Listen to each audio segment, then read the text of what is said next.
Bismillahirrahmanirrahim. Alhamdulillahi rabbil alamin wa bihi nasta'in ala umuri dunya waddin. Wassalatu wassalamu ala asyrafil anbiya'i wal mursalin sayyidina wa maulana Muhammadin wa ala alihi wa sahbihi ajma'in. Qala al-musannif al-imam Abu Hamid Muhammad bin Muhammad al-Ghazali rahimahullah wa nafa'ana bi ulumihi. Wa amma as-sababur rabi' wa huwa hubbu kulli jamalin li dhatil jamal la li hazzin yanalu minhu wara'a idrakil jamal. Faqad bayyana anna dhalika majbulun bittiba' wa anna al-jamala yanqasimu ila jamalis surati adh-dhahirah al-mudrakati bi'ainir ra'si wa ila jamalis surah al-batinati al-mudrakati bi'ainil qalbi wa nuril basirah. Wal awwalu yudrikuhu sibyan wal bahaim wal thani yakhtassu bidarkihi arbabul qulub wa la yusharikuhum bihi man la ya'lamu illa zahiran minal hayatid dunya wa kullu jamalin fahuwa mahbub inda mudrikil jamal fa inna mudrakan bil qalbi fahuwa mahbubul qalbi wa misalu hadha bil musyahadah hubbul anbiya wal ulama wa dhawil makarimin wa wadzabil makarimis saniyati wal akhlaqil mardiyah ila akhirih.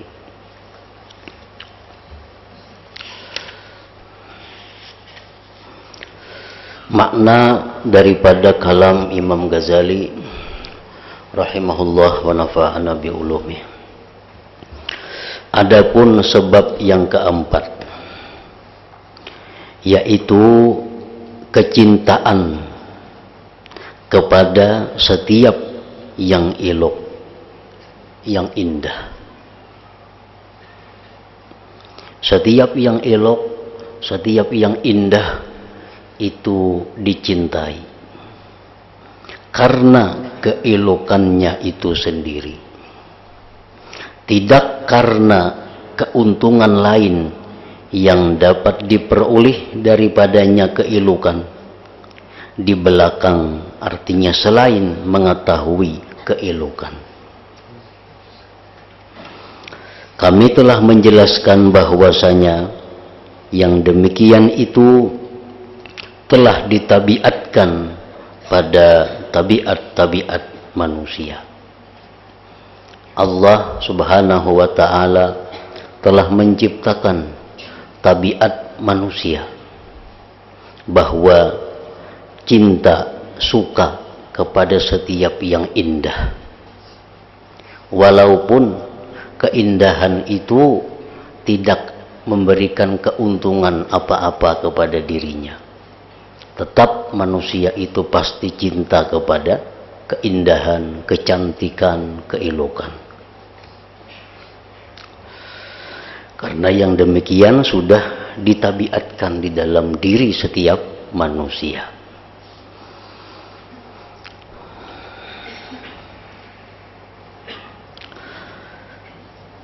Dan sesungguhnya keelokan, keindahan itu terbagi kepada keelokan rupa zahir. Indah, elok itu ada yang zahir, yang dapat diketahui dengan mata kepala.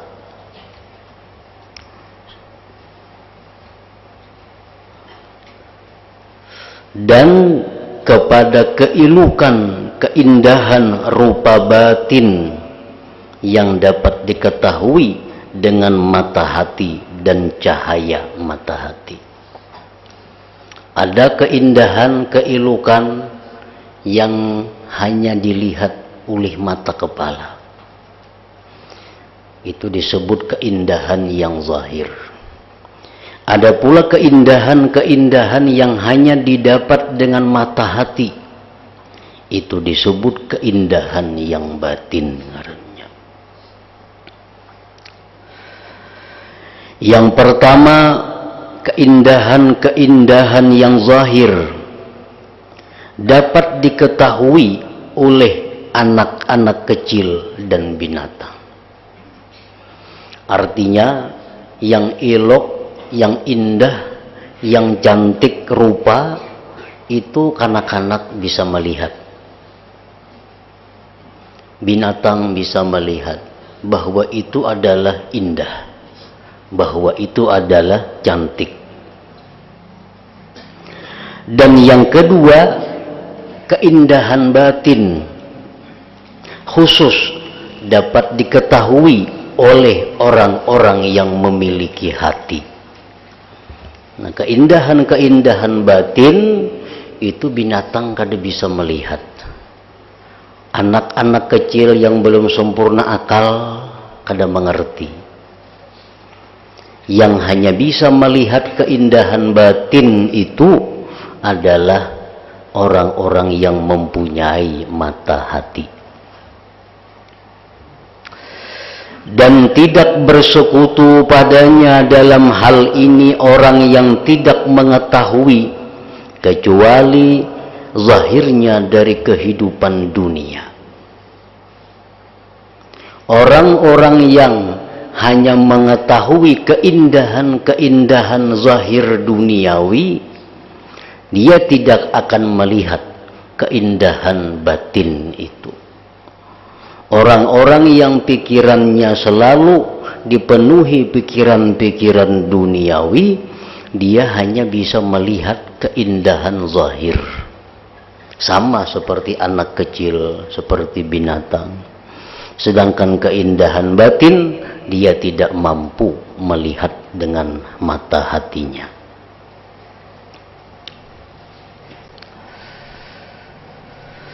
Setiap yang elok itu dicintai bagi orang yang mengetahui keelokan.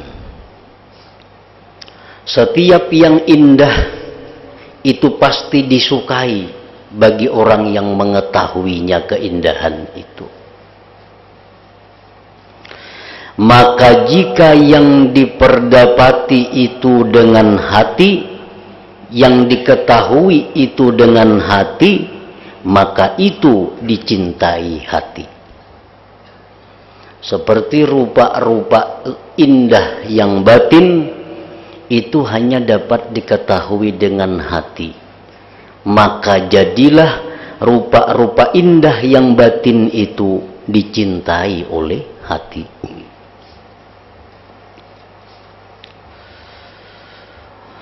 Dan contoh ini dalam penyaksian adalah mencintai para nabi. Kita semuaan cinta lawan nabi. Cinta dengan ulama. Dan cinta kepada orang-orang yang mempunyai kemuliaan yang luhur dan akhlak yang diridhai. Kita cinta Nabi, cinta Rasulullah, cinta kepada orang-orang yang berakhlak mulia. Karena yang demikian itu tergambar dengan disertai tergantungnya bentuk muka dan anggota-anggota lainnya. Itulah yang dimaksudkan dengan baiknya bentuk rupa batin. Kita mencintai Nabi, padahal kita kada pernah melihat Nabi. Kita mencintai Imam Syafi'i, kita kada pernah melihat Imam Syafi'i. Kita mencintai orang-orang saleh dahulu, Imam Ghazali, Faqihul Muqaddam, dan lain-lainnya. Kita cinta kepada mereka, kita kada pernah melihat mereka. Kenapa kita cinta kepada mereka? Karena mereka itu punya keindahan-keindahan batin, punya keelokan-keelokan batin yang ditangkap oleh hati kita, yang diketahui oleh hati kita. Hati kita mengetahui bahwa Nabi itu punya ilmu yang luar biasa. Hati kita mengetahui bahwa Nabi itu punya kemampuan yang luar biasa. Lalu hati kita jatuh cinta dengan Nabi. Padahal kemampuan Nabi ilmu Nabi itu merupakan keelukan batin yang kada bisa dilihat dengan mata kepala, hanya disaksikan dengan mata hati seseorang. Itulah yang dimaksudkan dengan baiknya bentuk rupa batin itu. Dan indera yang 5 ini tidak dapat mengetahuinya. Tetapi itu keindahan akhlaknya para nabi, ulama-ulama, orang-orang yang berbudi pekerti luhur, dapat diketahui dengan baiknya bekas-bekasnya yang timbul darinya yang menunjukkan atasnya.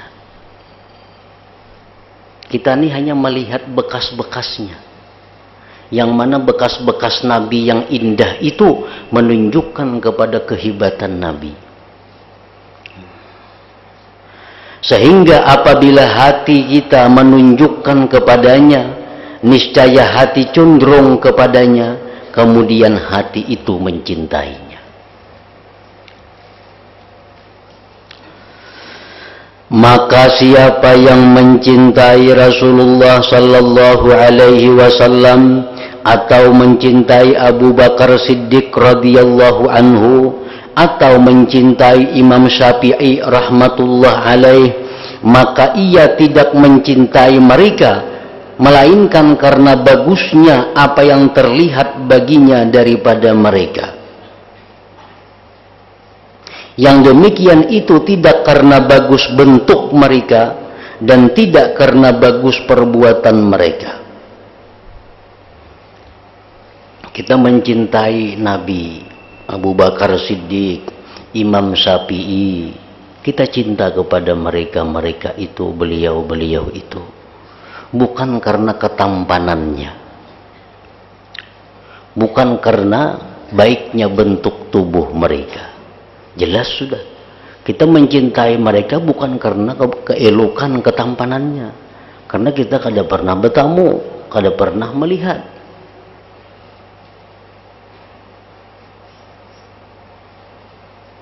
Dan kita pun mencintai mereka itu bukan karena perbuatannya, sebab perbuatannya pun kita kada pernah melihat juga. Akan tetapi bagusnya perbuatan mereka, para nabi, Imam Syafi'i, Abu Bakar Siddiq dan lain-lain itu, bagusnya perbuatan mereka itu menunjukkan kepada bagusnya sifat-sifat yang menjadi tempat timbulnya perbuatan-perbuatan tersebut. Karena perbuatan-perbuatan itu adalah bekas yang timbul daripada sifat-sifat tersebut, dan yang menunjukkan perbuatan itu kepadanya sifat tadi. Kalau orang itu pandai berceramah, kalau orang itu pandai dalam menerangkan satu hukum, orang itu pandai berpidato, pasti itu menunjukkan kehebatan sifat ilmu yang ada pada dirinya. Nah, pasti itu menunjukkan kepada hebatnya sifat ilmu yang ada pada diri orang itu. Nah, sifat ilmu yang ada dalam diri orang itu kada bisa kita lihat dengan mata kepala, hanya bisa kita jangkau dengan mata hati kita. Itulah ilmu yang disebut keelokan, keindahan yang batin.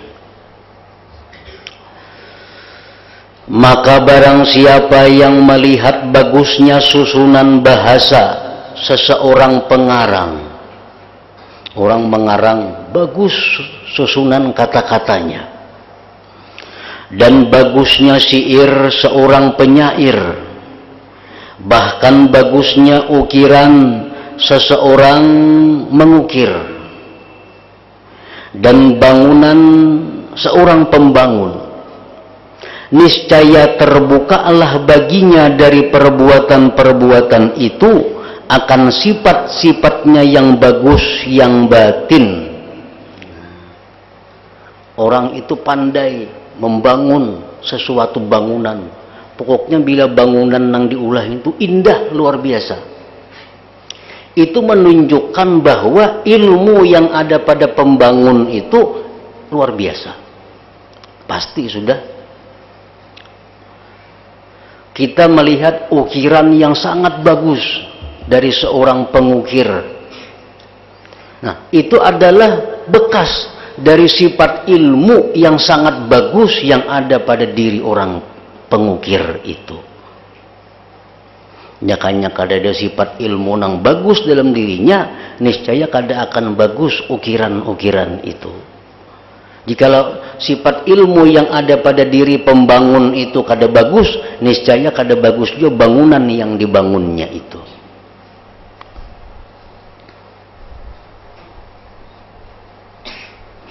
Yang hasilnya kembali ketika pembahasan kepada ilmu dan kemampuan. Kembalinya ke sana, ilmu dan kemampuan. Kemudian setiap yang dimaklum, yang diketahui itu, apabila lebih mulia dan lebih sempurna keilukannya dan keagungannya, niscaya ilmunya itu lebih mulia dan lebih elok.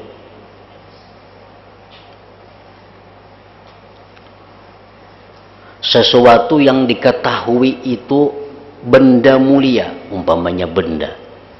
Sesuatu yang diteliti itu benda yang mulia. Nah, maka ilmu penelitiannya itu pun lebih mulia. Lebih mulia. Dan demikian pula yang disanggupi, yang kuasa dikerjakan, manakala itu lebih besar tingkatannya dan lebih mulia kedudukannya, niscaya kekuasaan kesanggupannya padanya lebih besar tingkatannya dan lebih mulia kadarnya. Bangunan,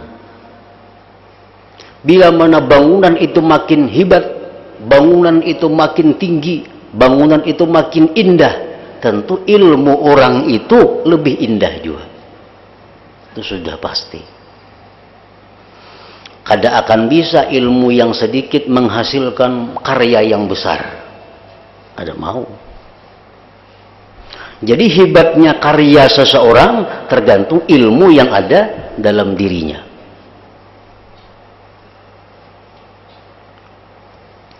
Apabila yang dibangun itu mulia, maka pembangun ini pasti lebih mulia lagi.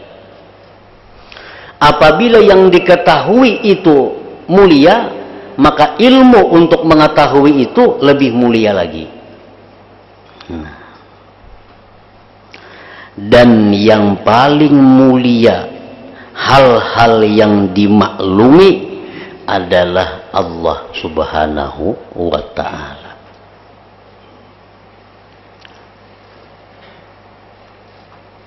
Yang paling mulia yang kita ketahui adalah Allah Subhanahu wa ta'ala. Itu paling mulia. Kita tahu Fulan bin Fulan, kita tahu Nabi anu, kita tahu wali anu, kita tahu Allah Ta'ala. Mana paling mulia? Tentu paling mulia adalah Allah Ta'ala. Jadi sesuatu yang paling mulia yang kita ketahui adalah Allah. Maka pasti ilmu yang paling mulia, bagus dan paling mulia adalah ilmu mengenal Allah.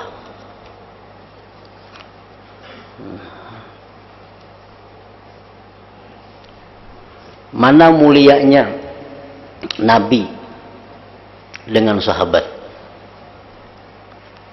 Tentu mulia Nabi. Mana mulianya ilmu yang mengantar kita kepada mengenal Nabi dibanding ilmu yang mengantar kita mengenal sahabat? Tentu mulia ilmu yang mengantar kita kepada mengenal Nabi, karena yang dikenal orangnya lebih mulia. Nah, sedangkan yang lebih mulia itu adalah Allah Subhanahu wa ta'ala, maka berarti ilmu untuk mengenal Allah itulah ilmu yang paling mulia. Ilmu yang paling mulia adalah ilmu untuk mengenal Allah Ta'ala. Demikian pula apa yang dapat mendekatkan kepada ma'rifatullah dan khusus dengannya kemuliaan-kemuliaannya menurut kadar hubungannya dengan ma'rifat itu.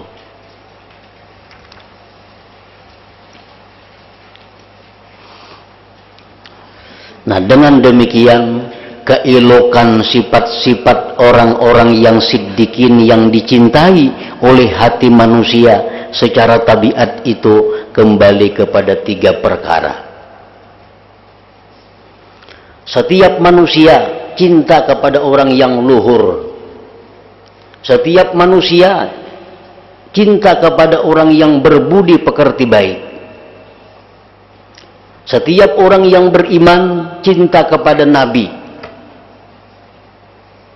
Kenapa cinta kepada Nabi?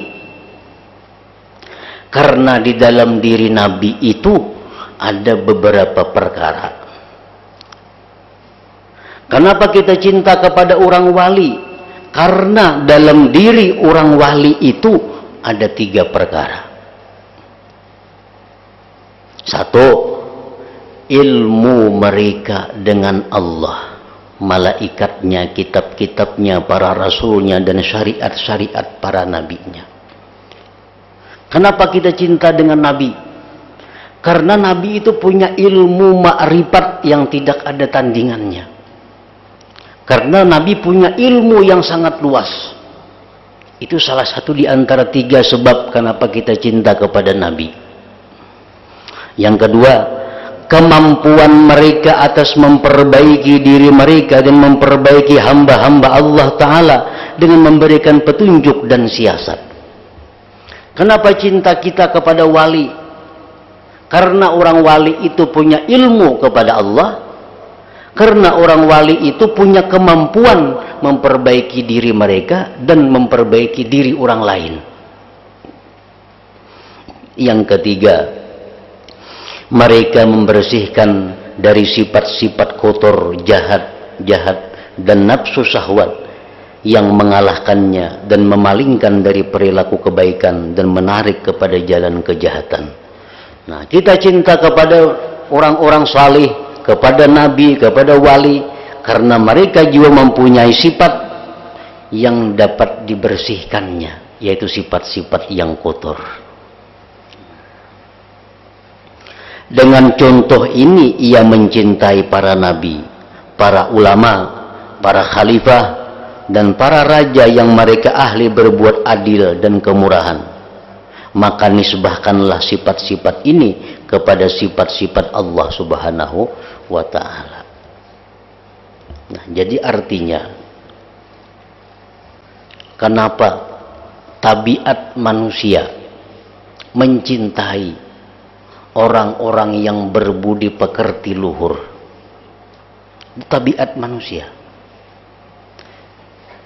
Karena orang-orang yang berbudi pekerti luhur itu punya 3 sifat. 1, sifat ilmu mereka. 2, sifat kemampuan mereka memberi hidayah petunjuk kepada hamba Allah. Yang ketiga, karena sifat kemampuan mereka membersihkan diri dari sifat yang kotor-kotor. Nah, 3 macam itu sebabnya kita cinta kepada para nabi, kita cinta kepada para aulia.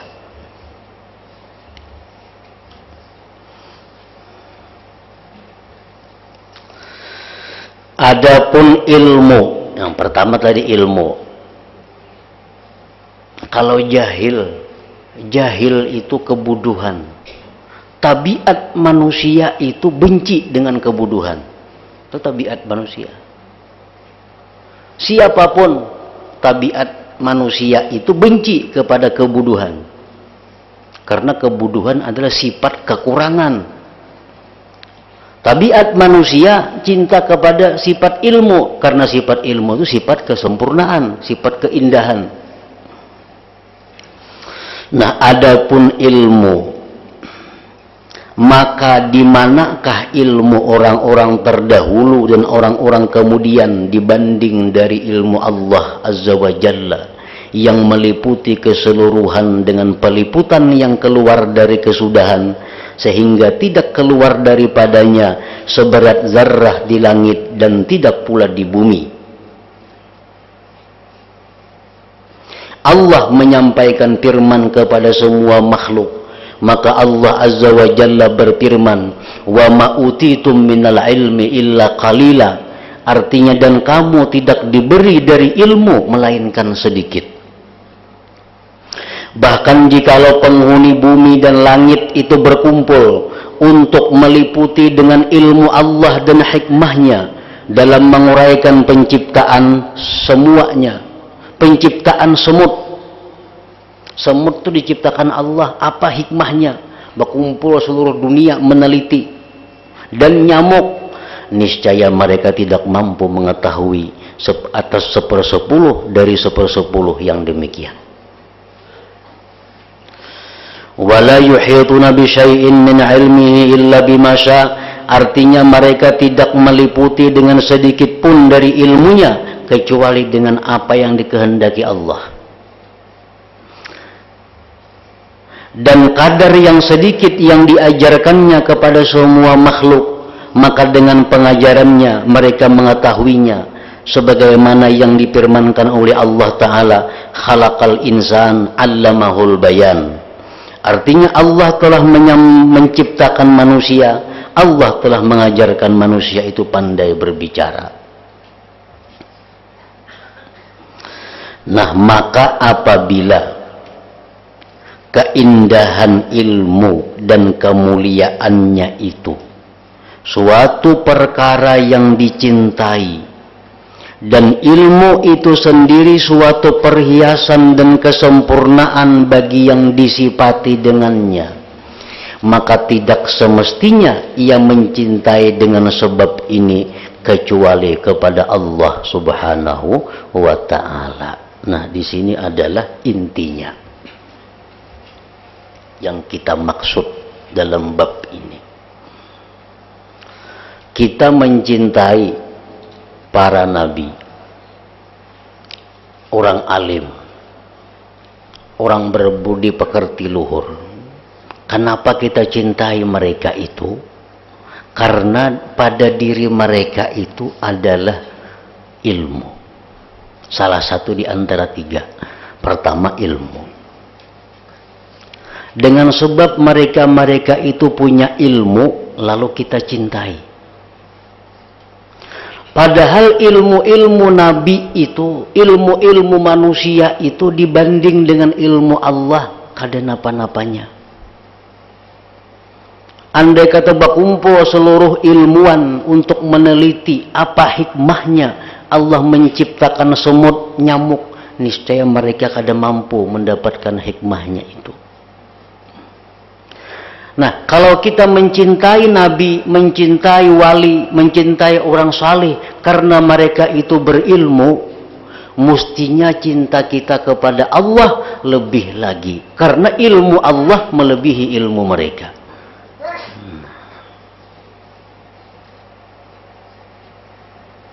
Contohnya lagi, umpamanya orang mencintai si fulan, cinta lawan si fulan. Karena apa? Karena si fulan itu berisi kendaraan yang sangat bagus. Atau si fulan itu dia cintai karena fulan itu mempunyai harta 1 miliar. Lalu dia cinta kepada si fulan itu. Nah, lalu ada orang lain yang mempunyai harta 1000 miliar. Tentu hati kita ini lebih cinta lagi kepada orang yang punya 1000 miliar itu. Tentu. Kita mencintai seseorang karena orang itu ada berisi sepeda motor sebuah. Nyaman minjam-minjam. Ada orang lain yang berisi 1000 sepeda motor. Nah, mana cintanya kita antara dua orang ini? Tentu kita lebih cinta kepada yang berisi 1000 sepeda motor ini. Itu tabiat manusia. Nah, sekarang tabiat kita cinta kepada nabi, kepada orang wali, karena mereka punya ilmu. Lalu kita cintai. Nah, ilmu mereka dibanding ilmu Allah kada ada artinya. Mestinya kita lebih cinta kepada Allah Subhanahu wa Ta'ala dibanding cinta kita dengan orang-orang berilmu lainnya. Nah, maka tidak semestinya ia mencintai dengan sebab ini kecuali kepada Allah Subhanahu wa Ta'ala. Kemudian ilmunya para ulama itu adalah kejahilan dengan dibandingkan kepada ilmu Allah. Kayak apa aja alimnya manusia, pintar pandainya manusia, dibandingkan dengan ilmu Allah, manusia ini bodoh. Karena ilmu yang diberi Allah itu kada ada apa-apanya. Nah, kalau kita mencintai orang yang pintar, tetapi kita kada mencintai Allah yang maha pintar, berarti kita salah. Berarti kita ada kesalahan. Mestinya sesiapapun yang lebih banyak ilmu itu lebih kita cintai. Dan ternyata gudangnya ilmu itu adalah Allah Subhanahu wa Ta'ala. Nah, jadi cinta kita kepada Allah itu mestinya melebihi daripada cinta-cinta kita kepada yang lainnya.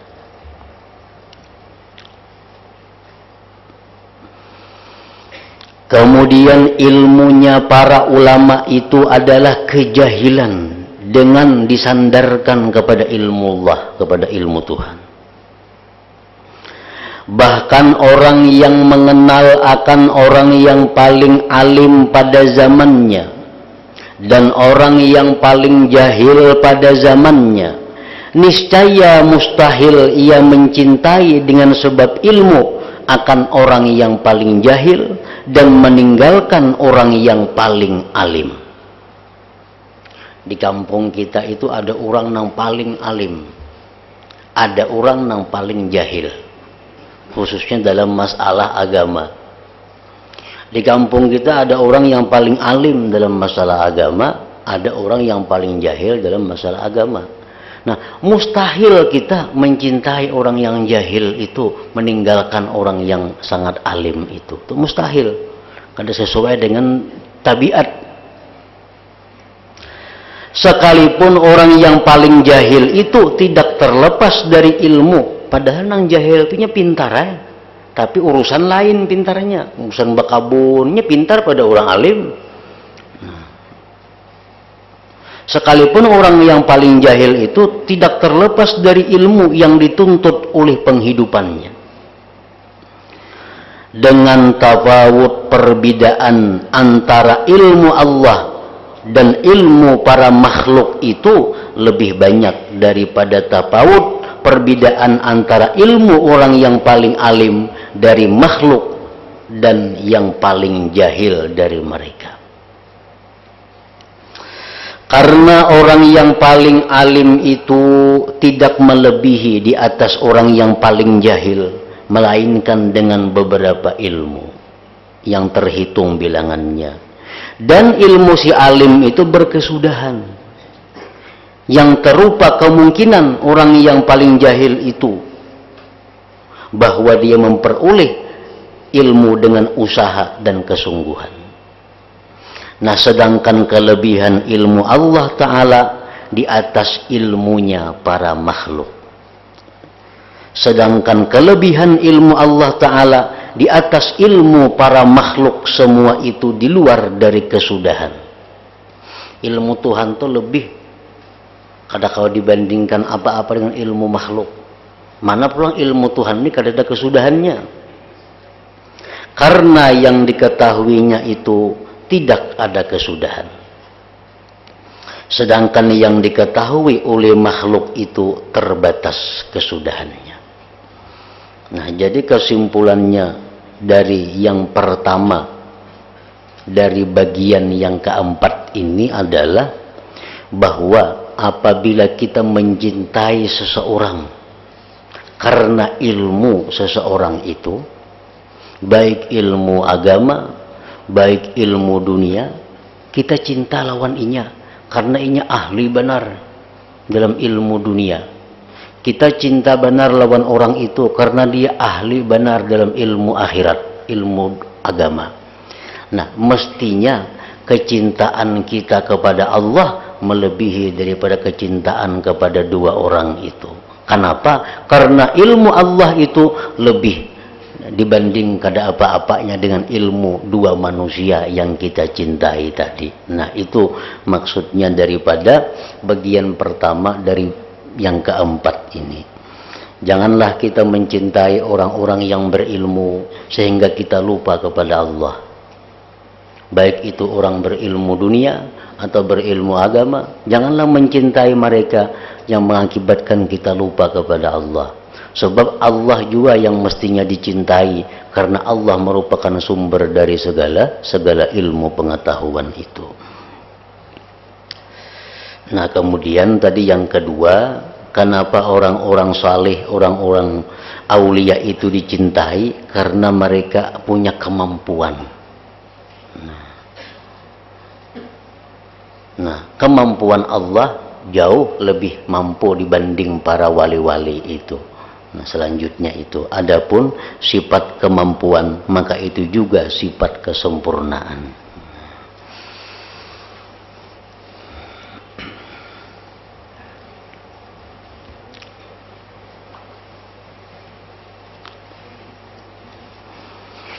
Diumumkan kepada para jamaah sekalian bahwa pengajian sore Kamis yang akan datang kita liburkan. Demikian pula pengajian Jumat esok dan Jumat yang akan datang.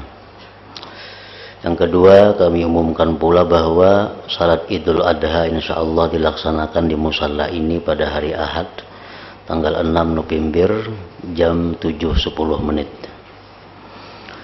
Yang ketiga, kami sampaikan kepada para jamaah laki-laki diminta untuk hadir pada hari Senin jam 7. Pada hari Senin tanggal 7 jam 8 pagi pada acara haul ayah kami yang ke-18. Jadi kepada para jemaah laki-laki dimintakan untuk hadir pada hari Senin tanggal 7 November. Acara dimulai insyaallah pada jam 8 pagi.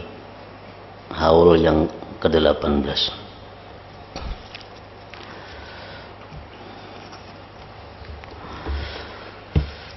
Afdhalul dzikri fa'lam annahu la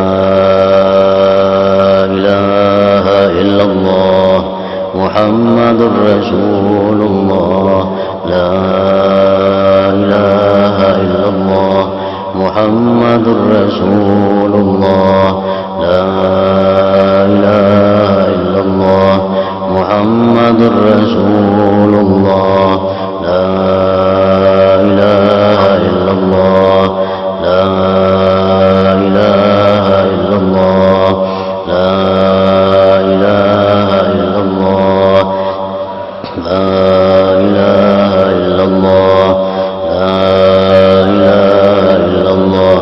Allahu Allah, Allahu Allah, Allahu Allah, Allahu Allah, Allahu Allah, Allahu Allah, Allahu Allah, Allahu Allah, Allahu Allah, Allahu Allah, Allahu Allah, Allahu Allah, la ilaha illallah Muhammadur Rasulullah, la ilaha illallah Muhammadur Rasulullah, la ilaha illallah Muhammadur Rasulullah, la ilaha illallah. Al-Fatihah ila hadratin Nabi wa alihi wasallam. Iyyaka na'budu wa iyyaka nasta'in ihdinas siratal mustaqim siratal ladzina an'amta 'alaihim ghairil maghdubi 'alaihim.